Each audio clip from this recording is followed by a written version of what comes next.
Reusse Unchained, presented by Josh Arnold, investment consultant, Mr. Money Talk. Now, Pat, Game 5 tonight at Target Center.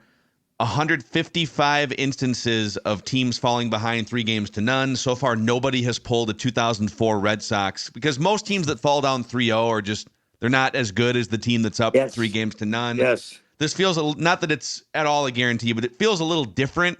It feels different than Pacers Celtics, for instance. Yeah. That you have a team that might be better that woke up, and now we find out. I think that didn't hear that there's like 30 or 40% of them are sweeps, right? That they've, that's first round, second round, stuff.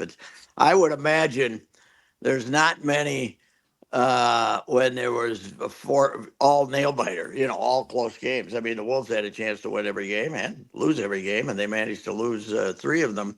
And let me say this though, I was not home. I didn't see the game. So I heard listening to Alan Horton the last 5 minutes is more fun than watching the game anyway, because he was fantastic. Yeah. I was in the car, but I watched the second half last night. That was a bleeping war.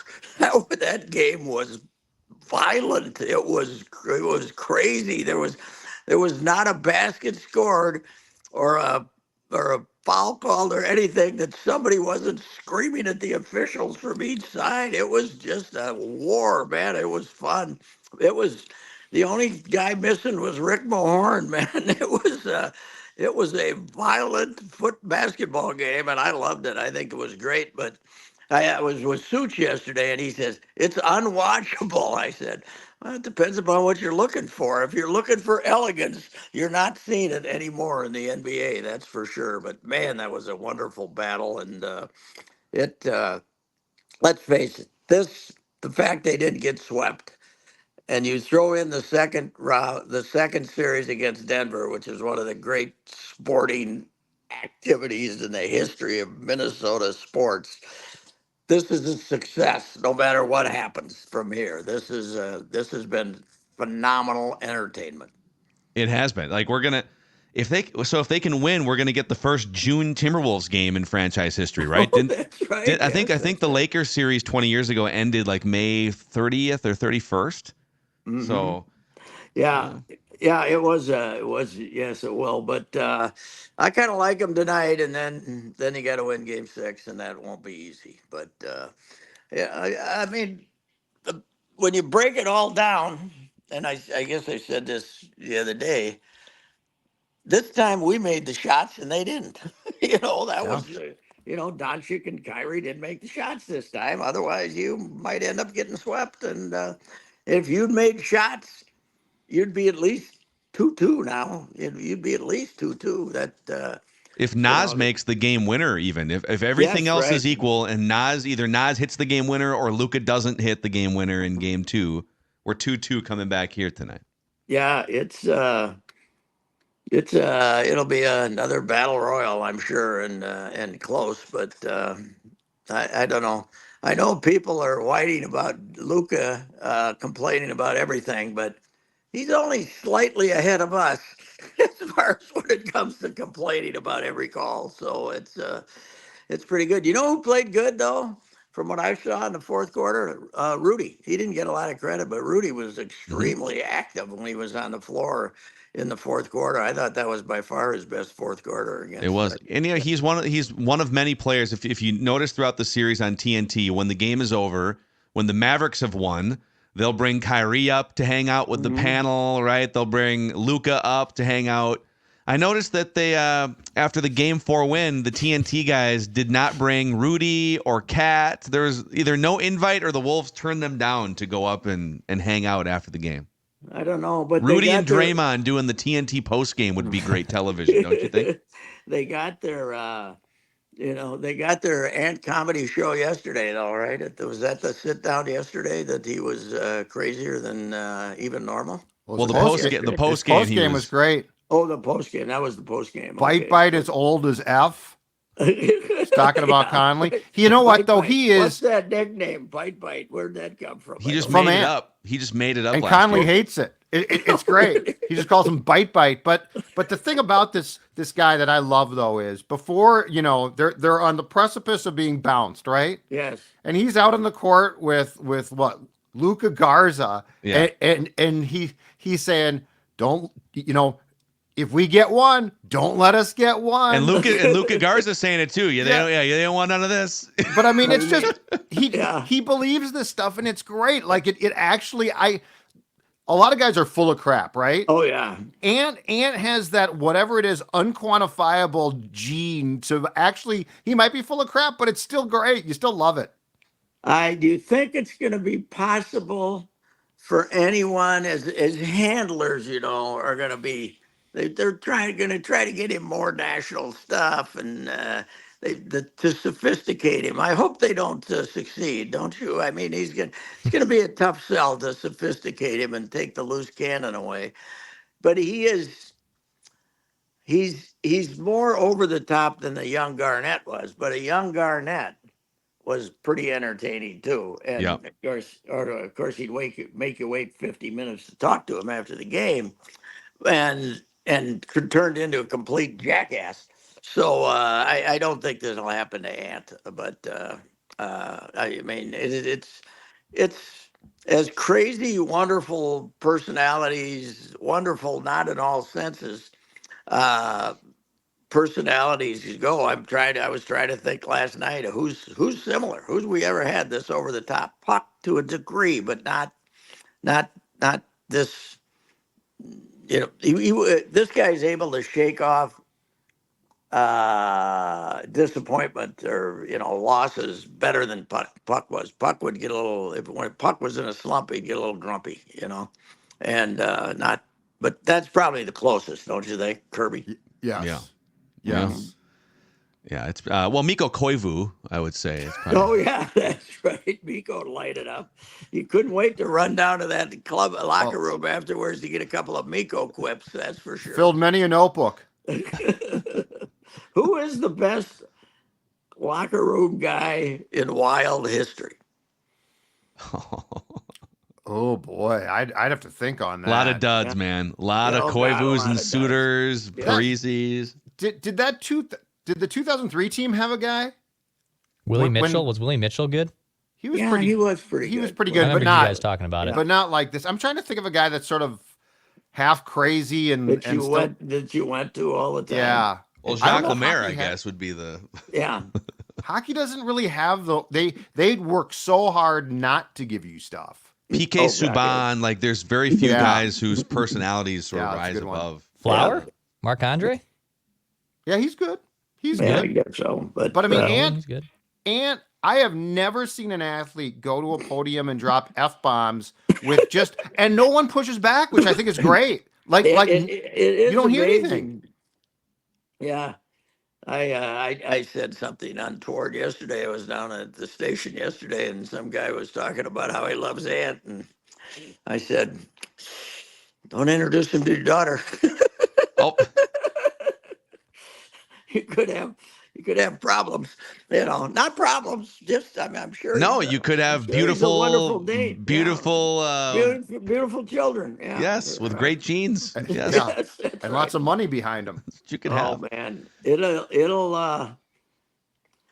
be a battle tonight, though. There's only two outcomes. 3 points or the Wolves blow them out. Those are the only two outcomes, I think. Yeah, we're definitely due for a blowout. There's got to be a blowout in the series, right? I guess it would make sense if it was like a Wolves blowout, and then we'll see what happens in Game 6. Yeah, one way or yes, the other, yes, right? yes. But I watched it, and I watched it about almost over again last night. I didn't watch the first half, but the second half I didn't realize how close they were to get when the Dallas had that little run there in the middle of the fourth quarter. It looked like they were going to pull away from them, and then they rallied and came back. And Cat starts hitting the made some threes. plays. We're in a weird spot. That Cat shot from the sidelines, the last three that he made, was just like the one Doncic made when he was falling out of bounds that basically put them in a position to win the Game 3. That was an unbelievable three that he chucked in from damn near sitting in Finch's lap over there. And I don't know if you saw, if you go back, there's a couple breakdowns of this. So Kyle Anderson, who's had a great series, Yes, he's where'd scoring, that he's come from? organizing. So Kyle was in the corner on that play, and Ant was dribbling up kind of on the right wing. And you see Kyle like motioning to everyone, hey, you go here, Ant, go right. Karl, come behind me, come into the corner. Yeah. And Kyle steps up, sets a screen on Cat's guy, and Ant rifles a skip pass all the way across. And they both went over to Kyle. That was the one way down in the corner, but I was kind of talking to one on the sidelines when he was covered. You know, he was on that same side, but he was kind of covered and hit it over defense. It was make a difference when the Cat don't go 0-8 on 3-pointers. Yeah, we're in this really interesting spot because if there's another clunker Cat game and they lose in 5, and you look at the totality of the series, you could make a really strong case for trading him in a month.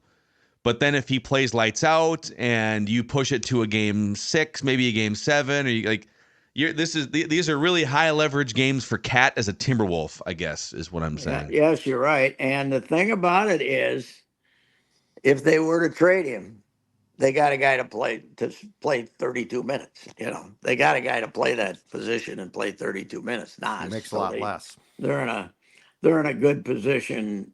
People say, can Nas, can he take? Yes, he can take it. And they got these young guys. They really like that Miller and a couple other guys. They could find guys to come off the bench. The bench will look a lot different next year. I think it'll be much younger and different. But yeah, I mean, I agree with you. If Cat gets you to the finals, you're gonna have to eat her up and put about 115 million extra on the payroll. Actually, paying the second apron. Print the second apron T-shirts, baby. Yes, that's right. It'll be very costly because didn't I see that Ant now gets a $9 million raise from what he was supposed to get? Because you probably built that into the math though. When you sign him to that contract, you figure he's going to be all NBA at some point. But it does put you even farther over the second apron, doesn't it? Yeah, I mean, it is funny how they penalize you for having good players. I know this whole first team, second team, third team. If they want to pay them that extra money because of that. That shouldn't count against the Cat. That shouldn't count against the team that signed them before that happened, right? That's a good point. If you buy low on a guy and he gets extra money, then it shouldn't count on your cap. Yeah. No. You could then create deals to, well, I was going to say to circumvent the cap, knowing that somebody was going to be a first team, but they would still fight for their money in the contract. Oh, sure. Yeah. It's not too. Anyway, it'll be hopping again downtown. So block party. You guys going to go to the block party?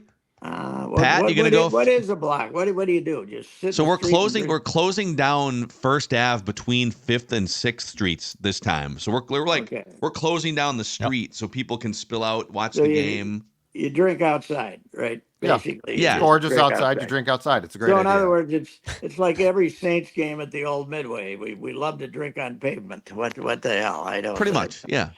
I have no idea what you're talking about. And every 2 minutes, yell, "Who go Wolves?"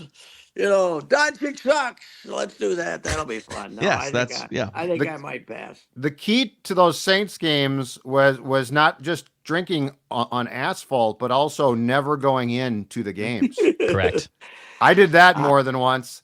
Yeah, it's the 5th inning. Let's just not go in. Yeah, that happened to some degree with the Saints, but certainly not as much as with the Kicks, the original stars of drinking on asphalt. Yes. In the 1970s.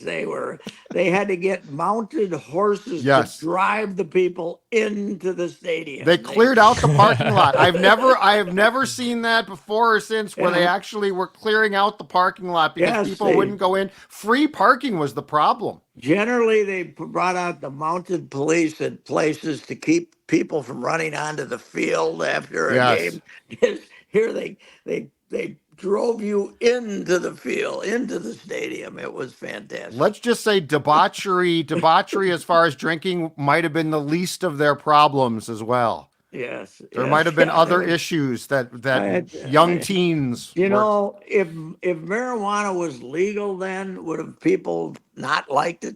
the part of the fun was smoking an illegal substance and being underage, in addition to drinking when you were underage. But if it was legal, what fun would it be? Then Yeah, you'd have it's like Facebook was cool at first, and then all of your like aunts and Everyone else uncles got started it. using Yes, it, and your right, yes. grandparents like, this is lame. You know who's got Aunt that Betty's problem smoking now? weed. It's not cool anymore. Twitter's got that. And in addition to the hostility Twitter has, but Twitter has the same thing. That's now old guy like me, social media site. Now there's no youth on there anymore. It's just political fighting and stuff like that. So Yeah, I feel like I don't know. Maybe it's your algorithm. I still feel like I have a lot of young Wolves fans telling me I'm an idiot. So there are still young people looking to call you an idiot. I think it's just that I don't use anything but Twitter. That's the only, and that is the old people's. That's become an older crowd's thing now. So it is interesting, though, what when you notice it's like the Twins get no traction on there anymore. On Twitter when you write something about the Twins, unless you say the Pohlads are cheap, then you get a lot of Then reaction. you're good. Yeah. But Then you're good. it's really the interchange. I think the wall. I mean, a lot of it has got to be not being on TV and saying it's probably baseball's already sort of background music, and then when you take it off of the main distribution channels, it's. Hey, we got to mention the fact that we are the champions of the PWHL, the first ever That's right. thing. And hang the banner, baby. Talk about a. They keep saying we want the cup. Is there a cup? Do they have a cup? Yeah. Yeah. They do. Well, it would. They went with a cup. Huh? Okay. Yes. I didn't know they had a cup. I thought maybe they just had a trophy like everybody else does, but they got a cup. Well, it's sort of a trophy / cup. It's not as big as the cup, Okay, it's not like big as a cup. Do we get our names in a cup though? I don't know if you can put the names on there. It might just be the team names. Oh, okay. Thank God they're going to get a name though. I believe this summer we're going to have a name for them. And it was an amazing comeback considering how rotten they were. They lost their last 5. They didn't score any goals. They backed in, and then they backed in, and then they ended up winning it, and they got 3 goals. I didn't. I missed it, but did they get in? Was one of those an empty netter, or did they actually score 3 goals? Wow, that's a high total for that league. I can make one observation about that league, having watched 10 minutes. You need more scoring. There's a lot of 1-0. Scoring is not at a. They do not score. If you get a goal, she's pretty well over. It's like soccer. So. Yeah. Anyway, that's we won a championship. We now have another banner to hang here in the Twin Cities. Maybe the Wolves can give us another one here. Do you think that because they play in the Wild Arena, will they put a banner up? They'll probably put a banner up. We should put a banner. Yeah, we should celebrate pretty much any Minnesota sports. Yeah, you know what?